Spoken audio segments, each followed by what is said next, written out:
আসসালামু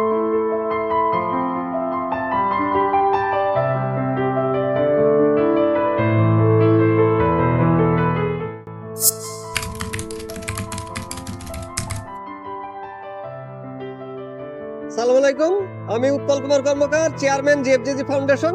আজকে জিএফজিজি ফাউন্ডেশন কর্তৃক ভ্রাম্যমাণ আহার আমরা পরিচালনা করলাম। এটা বাইটস অ্যান্ড ভিউ রেস্টুরেন্ট সহযোগিতা করেছে।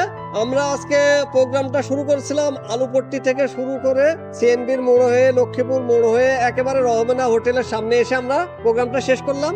আজকে মেনুতে যেটা ছিল সেটা হলো মুরগি বিরিয়ানি। আমরা সমাজের যারা একেবারে দুস্থ, ভিক্ষা করে খায়, এরকম অসহায়, কারো হাত নাই পা নাই, ভিক্ষা করছে, কারো বগলে ক্রেস নিয়ে ঘুরতেছে, এরকম মানুষকে আমরা আজকে খাওয়ার পরিবেশনা করলাম, সাথে বিশুদ্ধ পানি প্রোভাইড করেছি। আমি সমাজের বিত্তবান মানুষদের প্রতি, সমাজের সহৃদয়বান ব্যক্তির প্রতি আহ্বান জানাই তারা যেন আমাদের এই মহৎ কাজে এগিয়ে আসে, যাতে করে আমরা এই কাজগুলো আরো ব্যাপক পরিসরে করতে পারি। আর আমি ধন্যবাদ জানাই তাদেরকেই যারা আমাদেরকে নিয়মিত ডোনেশন করছেন। অনেকেই তাদের নাম প্রকাশে অনিচ্ছুক, তো যারা নাম প্রকাশ করছে না তাদের জন্য আমি ধন্যবাদ জ্ঞাপন করি, যারা নাম প্রকাশ করছেন তাদেরকে আমি ধন্যবাদ জ্ঞাপন করি। আপনারা সবাই মিলে এগিয়ে আসুন যাতে আমরা এই প্রোগ্রামগুলো আরো ব্যাপক পরিসরে করতে পারি। ধন্যবাদ সবাইকে।